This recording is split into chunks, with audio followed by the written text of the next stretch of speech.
Assalamualaikum, salam Negeri Sembilan bersih, muafakat sejahtera.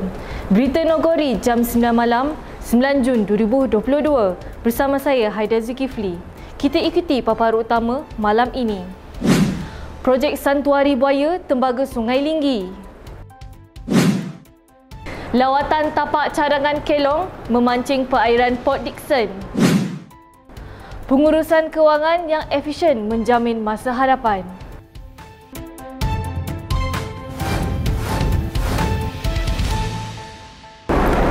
Pembangunan yang pesat serta pembalakan tidak terkawal boleh mengundang kepada gangguan ekosistem jika tidak diambil tindakan dengan kadar segera. Hal ini merujuk semula kepada spesies buaya tembaga yang boleh dianggap sebagai spesies terancam jika tiada tindakan diambil untuk memelihara habitatnya. Bagi memelihara kestabilan biodiversiti, buaya tembaga dan hidupan akuatik, Kerajaan Negeri Sembilan melalui Lembaga Pelancongan Negeri Sembilan dan Jambatan Perkhidmatan mengambil inisiatif untuk menyediakan pelan induk pembangunan eko-pelancongan Santuari Buaya Tembaga di Sungai Linggi.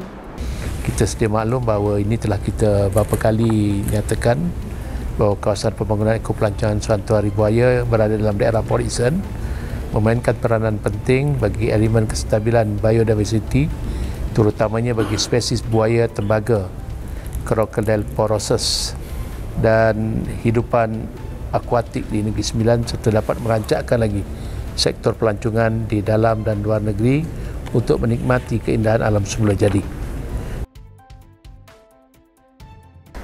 Di samping itu, kajian juga dilakukan bagi mengenal pasti tapak yang bersesuaian untuk pembinaan projek ini.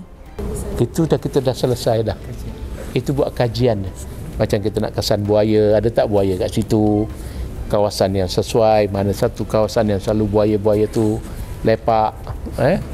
Kau ingat manusia saja lepak, buaya pun dia nak lepak juga. Jadi kawasan-kawasan lepak dia ni yang penting, itu yang kita buat kajian. Kawasan yang sesuai untuk dijadikan sebagai tapak dia. Itu yang kita kenal pasti 3.6 meka. Jadi itu yang tapak yang sesuai. Itu semua kajian telah kita buat dan insya-Allah kita akan kemukakan projek ini untuk pihak persekutuan mengambil kira untuk dimajukan kawasan tersebut. Bagi menambah mutu sistem pelancongan di Port Dickson serta menarik ramai pemancing, satu tapak cadangan bagi pembinaan kelong memancing di perairan Port Dickson telah dikemukakan. Kedudukan tapak infrastruktur juga memainkan peranan penting bagi tarikan pelancong serta keselamatan para pengunjung juga nelayan. Dalam kajian tersebut yang paling penting adalah kedudukan kawasan, keselamatan nelayan, impak ekologi, impak sosial ekonomi, kebolehsampaian dan potensi untuk aktiviti pelbagai, kemudian infrastruktur, impak dan yang lain-lainnya lah. Jadi kita berharap bahawa dengan kajian ini kerajaan negeri dan kerajaan persekutuan dapat merancang untuk kita melaksanakan kajian ini dapat dilaksanakan. Dalam pada itu, kemudahan dan kesenangan dapat dirasai para nelayan dan penggemar aktiviti memancing jika projek ini dilaksanakan. Kalau dapat dilaksanakan, ia akan memberikan satu peningkatan yang baik kepada kaki-kaki pancing, terutama yang minat mancing di kelong-kelong, kerana mereka tak perlu pergi jauh, mereka boleh yang paling hampir dalam masa sejam setengah 2 jam untuk mereka mancing di kelong yang ada kemudahan yang pastinya kalau dibina dia akan memberikan satu impak ekonomi baru kepada pengunjung-pengunjung di sini. Kenaikan harga barangan runcit serta barangan mentah merupakan isu utama yang dialami penduduk seluruh negara Malaysia pada ketika ini. Di samping itu, rakyat diingatkan agar sentiasa berjimat dalam pembelanjaan supaya tidak berlaku sebarang pembaziran.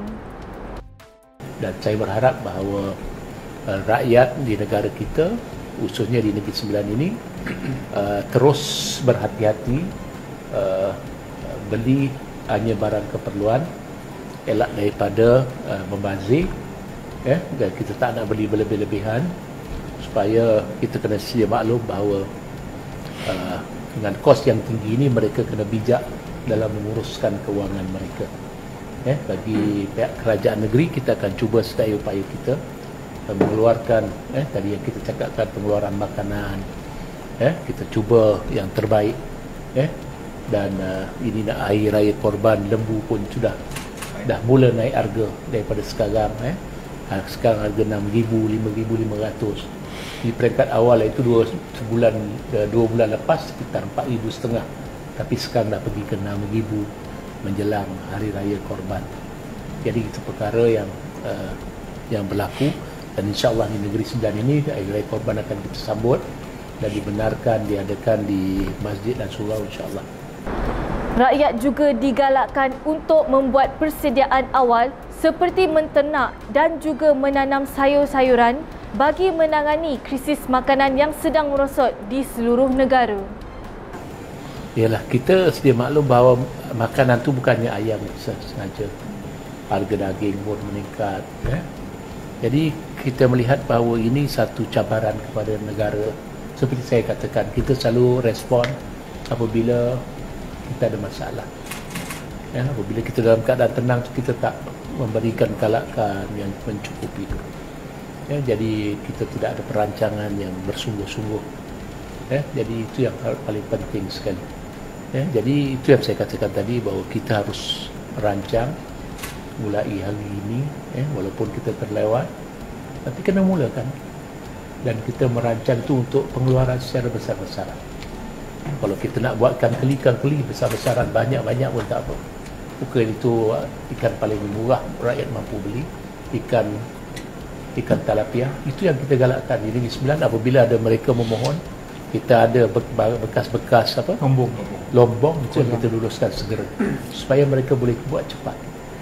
Jadi itu akan memberi satu yang kalau mereka bela ikan tilapia sekitar 3 bulan, ikan keli 3 bulan dah dapat hasil. Jadi itu yang kita galakkan. Dan sepatutnya kita tumpukan sayuran kita jangan sampai import sayuran, kita tumpukan dalam bidang sayur pun sekarang sampai ada yang RM10 sekilo, yang harga dulu RM3, harga RM10, RM8, RM7, yang kita sendiri harus fikir. Masyarakat di luar bandar, masyarakat bandar pun boleh bertanam kalau di Malaysia ni. Berita ini dibawakan khas oleh Nogori Kita TV, wadah informasi anda. Assalamualaikum, selamat malam.